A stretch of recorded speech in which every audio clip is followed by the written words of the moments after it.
Hey, this is Mike and Tom with the Muscle and Speed podcast. We're here to talk about our favorite car movies, TV shows, music, and workouts, wheeling, whatever else comes to our mind. We're going to be posting these up once a week. You can also follow us on Facebook, Twitter, Instagram, YouTube at Muscle and Speed.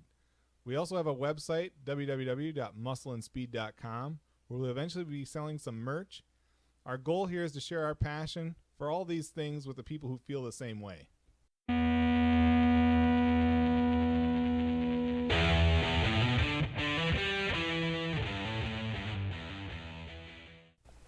Hey, I'm back.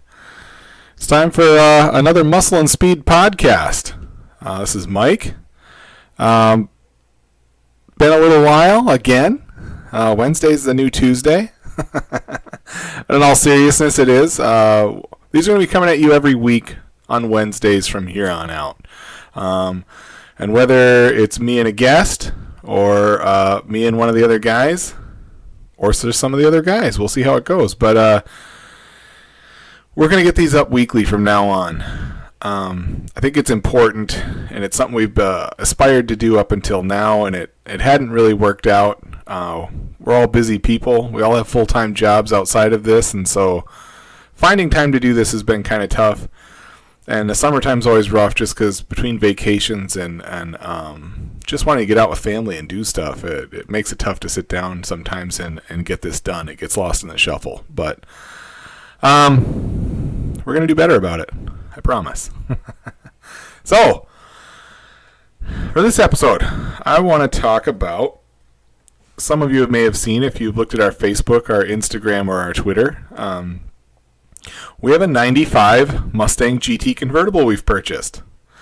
Now, one of the things I wanted to do when I started Muscle and Speed was to take a look at some of these cars that maybe aren't considered as valuable as the others. And in fact, if you look at the post, I said, I know it's not a 70 Chevelle. I know, it's not a 69 Mustang. It's not some of these iconic muscle cars from the glory days. But those cars, because of how special they are and because of how awesome they are out of reach for a lot of people.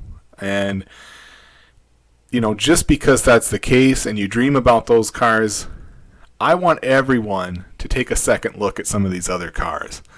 A 95 Mustang GT, what is their reputation? Underpowered rattle traps after a certain mileage. Well, I went out looking for the best example I could and keep the price reasonable because there are low mileage options. There are Cobra versions. There was other ways I could have went, but what I wanted was something that spoke to me as if I was purchasing it for myself to keep. The options this one has is exactly what I would get. It's got a Cobra R hood. It's a fiberglass hood. It's got a Mach 1 chin spoiler. It's got the Cobra wheels, 17 by 9s in the front, or 9.5s, I believe, 17 by 10.5s in the rear. So it's a 275 front tire and a 315 rear. She's got some junk in the trunk. And those are Mickey Thompson Street Comp tires. They're really good. They're brand new. Brakes brand new. 4-wheel disc. It's a 302. It's got pretty much every bolt-on you could put on it. It runs really good. It's got Ford Performance suspension. It's a really nice car, okay? It does have some cosmetic defects, which allowed us to negotiate a pretty reasonable price for the car that we're going to get fixed here shortly. And after we've promoted it for a little bit, and I've talked to y'all a little bit about it, we'll put it up for sale. It's going to be reasonably priced. The whole idea behind it was to show that if you want V8 rear drive American muscle, this is a great option. And I've never been big on convertibles, but for those of you who follow us regularly, I just got back from a trip to San Diego, and we rented a Camaro convertible, a 2017. While we were there, and I absolutely loved it. Now, was part of that being in the Southern California sun and cruising Highway 101 on the coast and stopping at beaches. Sure, that played a part, but I really liked it. I did. The driving dynamics, it was a fantastic car. It was a turbo 4-cylinder too, automatic. It wasn't an SS. So my thoughts on that are, and I already stated this, I think, is I'd still want a V8, but I was not disappointed or let down by that car's performance. It was great. I was very happy with it. So, that's that. But, so this first car for Muscle and Speed, getting back to the Mustang, it's a red Mustang convertible, okay? What is the iconic image of a Mustang? That's kind of what it is. I mean, back in the day, you got the 65 convertible, red, with a 289. That was the car, right? That was the one to get. That was the picture of freedom in America. There was nothing like it really outside of the Corvette at that time. So, and the Corvette, again, is a much more expensive car. Even back then, it was a much more expensive car. And the Mustang's always been the affordable option for everybody.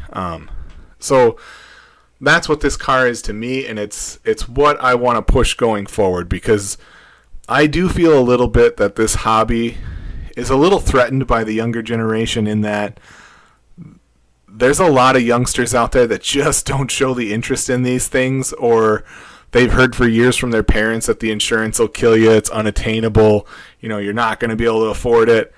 Well, I'm here to tell you can. If you got a full-time job and you want one, you can get one. I don't care who you are. You can have a full-time job at Walmart. You can have a full-time. You don't need to be making big money to afford one of these cars. This car is going to be very affordable. And if you're interested in getting in the hobby, this is the car to do it with. It's very reliable. It's very cheap to maintain. They're just rock solid. Does it have the little interior squeaks here or there and rattles? On rough roads, yeah, it does. But on decent pavement, it makes no noises. And all you're going to hear is that amazing exhaust. And for those of you who know, I don't know what it is about a small block Ford, but those 302s, those 289s, you put a nice exhaust, a Flowmaster system like this has on it, they're just some of the best sounding muscle cars there is. I don't know why. Is it the firing order of the 302? Is it the way the heads are on it? I have no idea. But it sounds amazing. It's intoxicating. And yes, it will spin those 315s if you want it to. But we're not doing that. I may have tested it a couple times, but we're not doing that. Those tires are brand new, and they're going to make someone else very happy when the time comes. So that's where we're at with the Mustang. I really hope that you guys see where I'm at with this and why I'm doing it.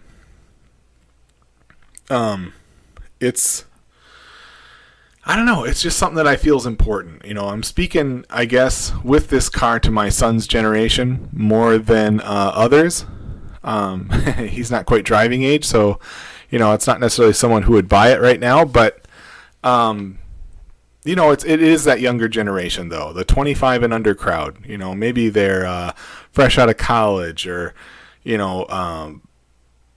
just getting started out in life with a regular job, or they've come out of trade school. Plug for the trade schools, because that is such a brilliant option for anybody. It's a car you can have, and you can have a lot of fun with it, and you can not be so worried about someone stealing it, or not to say that it's that cheap, but it's not going to be expensive to insure. It's not as bad as people tell you. I got a quote from Hagerty. I'm 42 years old. I got a quote from Hagerty for $800 for the year. That's not bad. Now, that's as a secondary car. That's not my daily, but that's really not bad. So don't think that these things are just out of reach, that the insurance is going to kill you and you're not going to be able to drive it. And keep that in mind. That's Michigan insurance. And Michigan insurance, for those who don't know, is ridiculously expensive. It's out of sight. I mean, that's supposedly changing. They voted in to get rid of our no-fault unlimited insurance, and starting next year we'll be able to pare down our policies that are more in line with a national average, and so our insurance prices should go down. But it's been ridiculous my entire life to insure a car in Michigan. Now, So that's enough of the Mustang, except to say that, breaking into what I want to talk about next, we've got 2 car shows coming up this weekend. There's one in Copper Harbor, Michigan. And if you look at the car post that I put up for the Mustang, those pictures are from Copper Harbor in the Copper Harbor area. It's one of the most beautiful areas in the country. I'd put it up against anything. The drives up there along the shoreline are amazing. Sandy beaches, bedrock, just beautiful everywhere. So it's the end of the road car show, which the reason they call it that, US 41 ends in Copper Harbor, but you can literally take US 41 all the way to Miami, Florida. So it's it is a coast to coast road, and that's pretty cool. So this is the end of the road car show in Copper Harbor, Saturday, the 20th? Yes. So we'll be there for that. I'm going to try to have the Cutlass and the Mustang there, and maybe we can even get Tom up there with his Mustang. That would be a good time. So, and then the 21st, the Barriga Drive-In has a rock band called Spun, and they're a regional band. They're supposed to be very good. I've not heard them. They're going to be at the drive-in Sunday, and they're having a car show at the same time. They've already built this platform that the band's going to play on. I can already tell that's going to be a great time. I can't wait for that. That's right in my hometown, so I'm definitely going to be at that one. And it's my birthday, so why not? And I highly suggest, if you're in the area, come on down. Come on out to Copper Harbor. Come on down to the drive-in on Sunday. It's going down around lunchtime. It's going to be a blast. So that's it for our local stuff. Muscle and Speed. One more thing. We do have our shirts and hats and stuff are starting to come in. We're going to get those up on the website. I'm not going to badger people with posts about it, but I will throw it up, and you'll be able to order them. We'll ship worldwide. So for the folks that I've seen in our analytics on our website that are from Ireland and Switzerland and Paraguay and France, and you'll be able to order it too, and the shipping won't be bad, I promise. So be looking for that. What else? Since we've been gone, the Goodwood Festival of Speed occurred, and the GT500 made its run. Von Gittin Jr. ran it up the mountain, around the course. I'm thinking of Pikes Peak, but no, it was around the course. Cool car. It looks incredibly powerful. The supercharger whine is amazing. Really liked it. However, I don't know if anybody else felt this way too, but if you watched it, or you go on YouTube and watch it now, it's on. You can find the video real easy. It doesn't sound as good as the GT350 that ran there in 2015.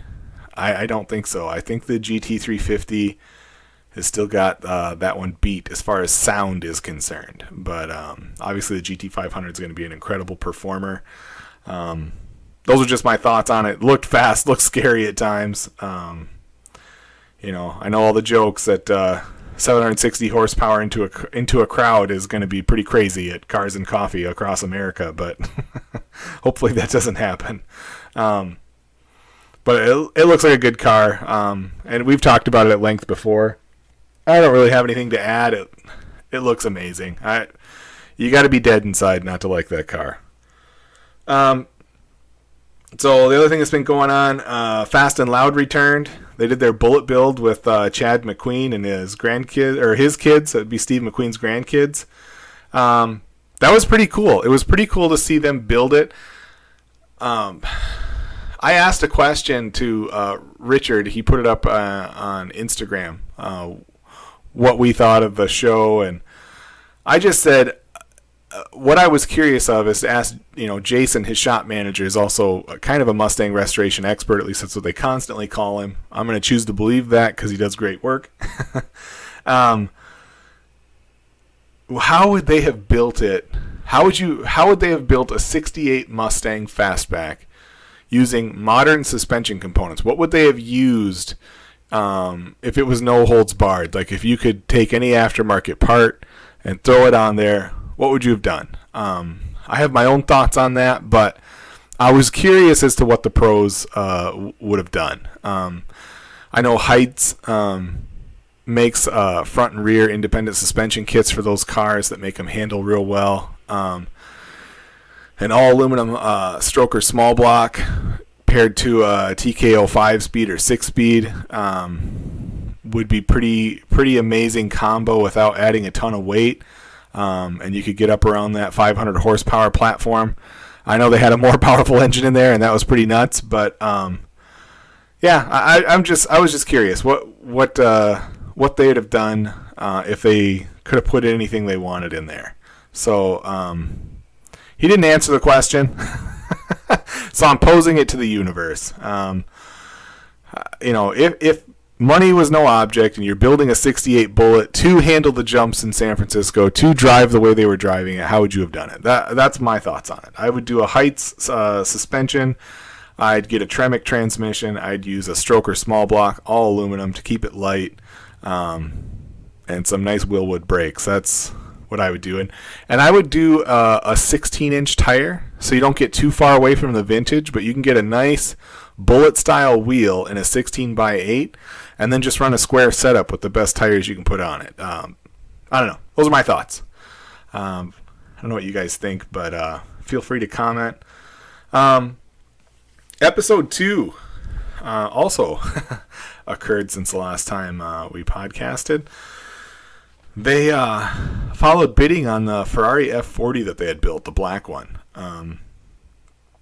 And that was pretty crazy, considering what he sold it for. I think bidding ended up at $700 and some $1,000. That is nuts for a rebuilt Ferrari. That's it's custom and it's crazy, but that was a lot of money. And I think Richard was even shocked that it went there. But even more curious to me throughout all that is the previous owner who got all this stuff seized. I want to know who that was and what happened. That was just as curious to me as anything else. What the heck happened there? Because he lost everything, obviously, and I'm guessing is in a federal pen somewhere. But that's nuts. And then they were doing their Hellcat swapped Scout that they're taking down and making kind of a street machine out of. I don't like that. I know other guys who have kind of done that with a Scout or tried to. I don't like it. The Scout to me is much like a Gen 1 Bronco or an early Jeep, a CJ7, or even a little bit older than that. I think they make great off-roaders, and they're really cool looking as an off-roader. I know Richard's always trying to push the envelope. He's always trying to do something different. I just think the Scouts, even the rendering they showed, it just doesn't look right. It doesn't look right. And I like, a cool, muscular SUV. I have a Durango RT with the 5.7 Hemi, and it's all dolled up. It's a nice vehicle. Nice cruiser for the family, but I don't think the Scout works. I just don't. Maybe I'll be wrong. We'll see, because they're going to finish it up next Monday, and we'll see how it turns out. But based on the renderings I saw, I'm hoping it's cooler than that. We'll just put it that way. But I also got caught up on the Car Week from the History Channel. They had the Battle of the 80s Superstars, where they had David Hasselhoff and Ponch from Chips, Eric Estrada, and Dirk Benedict from the A-Team, Face. He drove the A-Team van, and they had some sort of weird race.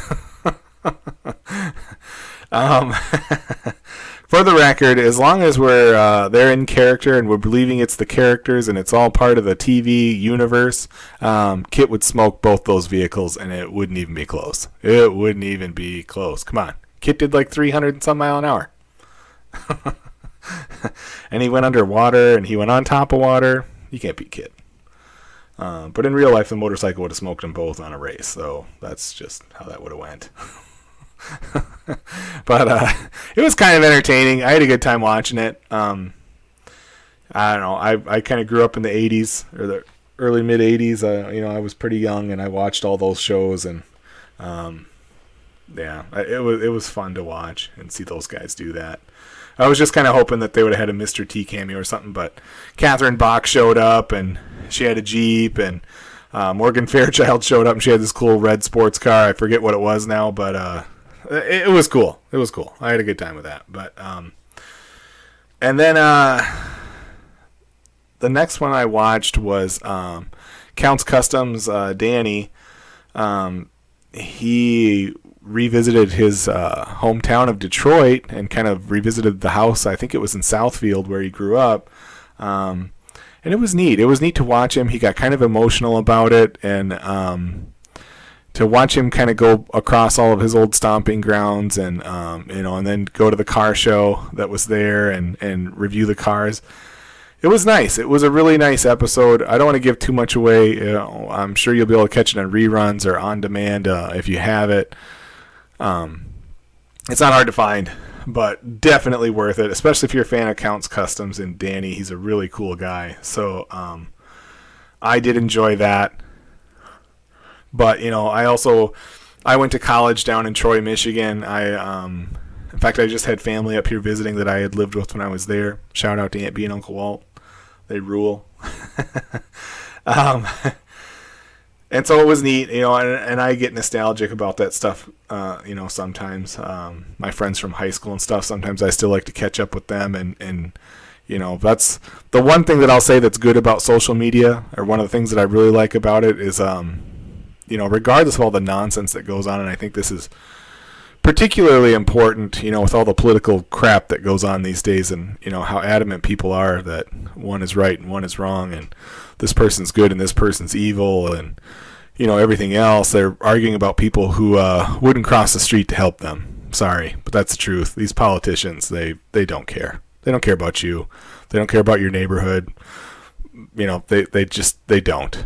I think that's been proven. When they sit there and blame each other for years of ineptitude, and they've both been in charge at various times, and none of them did nothing about anything. That's been proven. That's my little rant on it. But the thing that I like about social media is I get to reconnect with some of these people that are far away, and if nothing else, I just get to see how things are with them, and it means something to me, to see that they're happy, that they have nice families, that things are going well. It matters to me. I don't know. I'm sure everybody feels similarly. And some of you may have hated the people that you grew up with, and so you don't care. And that's fine too.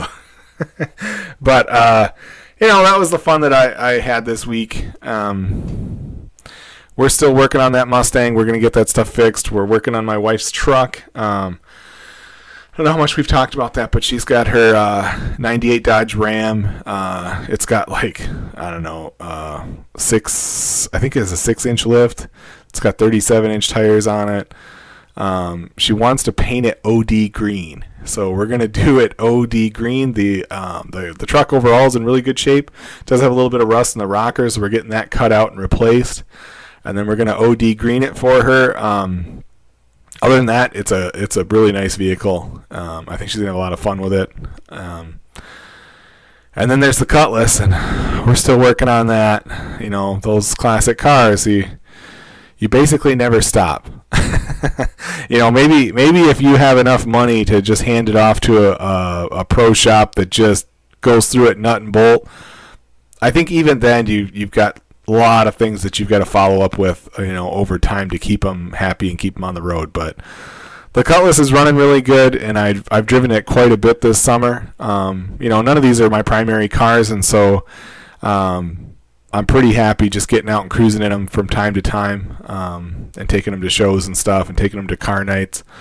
That's where it's at for me. That's when I'm having the most fun. So, yeah. Kind of in a nutshell, that's what I wanted to go over tonight, and just to say that we're going to try to get these out more regularly. I'm going to look to interview people. I have formulated a series of questions that everyone's going to answer when they are on Muscle and Speed. And they're just basic questions that kind of help you get to know the passion behind the person. You know, what drives them into this hobby, because it's so expensive and it can be so frustrating, but it's also really cool, and it is a brotherhood, I think, to quite a degree. It doesn't take long to kind of make friends with somebody when it comes to talking about cars at a car meet, you know, or at a car show or a car night, because we all have similar stories, and we all have similar likes, and like I said, you do run into that guy every once in a while that's just, he's so passionate about one brand that he just hates everything else, and you know, always wants to take shots at the other types of cars. I really think that's foolish, but you know, whatever. It doesn't hurt my feelings. I kind of, you know, I hope it doesn't hurt theirs when I laugh, because I do find it kind of funny. But yeah, you know, until next time, drive them, guys. Drive them.